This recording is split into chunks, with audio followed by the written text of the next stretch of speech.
दौरे को लेकर हर एक तस्वीर टाइम्स नाम नव भारत आपको दिखाएगा। आगे बढ़ते हैं। अडानी मामले पर कांग्रेस पार्टी की जेपीसी की मांग से किनारा करने वाले एनसीपी प्रमुख शरद पवार के बयान के बाद सियासी बवाल मचा हुआ है। कांग्रेस नेता अलका लांबा ने गौतम अडानी और शरद पवार की एक तस्वीर ट्वीट की है।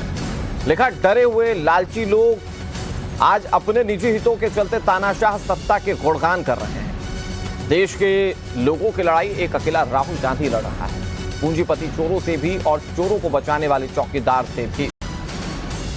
हालांकि अब सवाल यह है कि शरद पवार विपक्ष के बड़े नेता हैं और उनके ऊपर की गई इस तरह की टिप्पणियों के बाद विपक्ष की ओर से जो कोशिशें की जा रही है साझा विपक्ष बनाने की, वो कितनी मुकम्मल हो पाएंगी। अडानी के साथ देखिए, ये फोटो शेयर की है अलका लांबा ने। उन्होंने तस्वीर को ट्वीट किया और ट्वीट करने के साथ जो कैप्शन दिए, उन कैप्शन के बाद बहुत सारे सवाल खड़े होते हैं। क्या आने वाले वक्त में एनसीपी और कांग्रेस पार्टी साथ रहेंगे? हालांकि ये बहुत जल्दबाजी है इस पर कोई भी एनालिसिस करना, लेकिन महाविकास अघाड़ी के अंग हैं एनसीपी और कांग्रेस पार्टी, शिवसेना जो उद्धव ठाकरे की, और ऐसे में उनके बीच के रिश्ते अब कैसे रहेंगे, सवाल इस पर है। इधर अलका लांबा के ट्वीट के बाद बीजेपी हमलावर हो गई है। पहले शहजाद पूनावाला ने ट्वीट कर पूछा कि क्या ये कांग्रेस का आधिकारिक बयान है।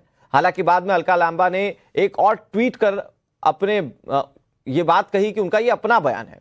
इधर महाराष्ट्र के डिप्टी सीएम देवेंद्र फडणवीस कांग्रेस नेता अलका लांबा के ट्वीट से भड़क उठे।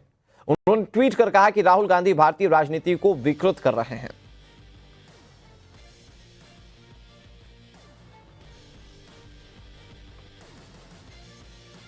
तो ये अलका लांबा का वो ट्वीट हम आपको दिखा रहे हैं, जिसमें आप देखिए कि कैसे उन्होंने शरद पवार और अडानी की मुलाकात पर निशाना साधा। हालांकि अब इसको लेकर बीजेपी हमलावर है और कांग्रेस पार्टी और अलका लांबा पर निशाना साध रही है। अब आपको यह भी बता देते हैं कि हिंडनबर्ग की जिस रिपोर्ट के बाद जिस तरह से कांग्रेस अडानी पर बीजेपी को घेरने में जुटी हुई है, एनसीपी नेता शरद पवार ने उस पर क्या कहा था। अडानी के समर्थन में दरअसल पवार सामने आए थे और उन्होंने कहा था कि हिंडनबर्ग मामले में एक फर्म की ओर से जो रिपोर्ट दी गई उसे जरूरत से ज्यादा तवज्जो दी जा रही है। उन्होंने कहा कि ऐसा लगता है कि इस मामले में एक इंडस्ट्रियल ग्रुप को टारगेट किया जा रहा है। विपक्ष ने एक फर्म की रिपोर्ट को जरूरत से ज्यादा महत्व दिया। ये शब्द शरद पवार के थे। उन्होंने कहा कि इस फर्म का बैकग्राउंड किसी को नहीं पता, हमने इनका नाम भी नहीं सुना था।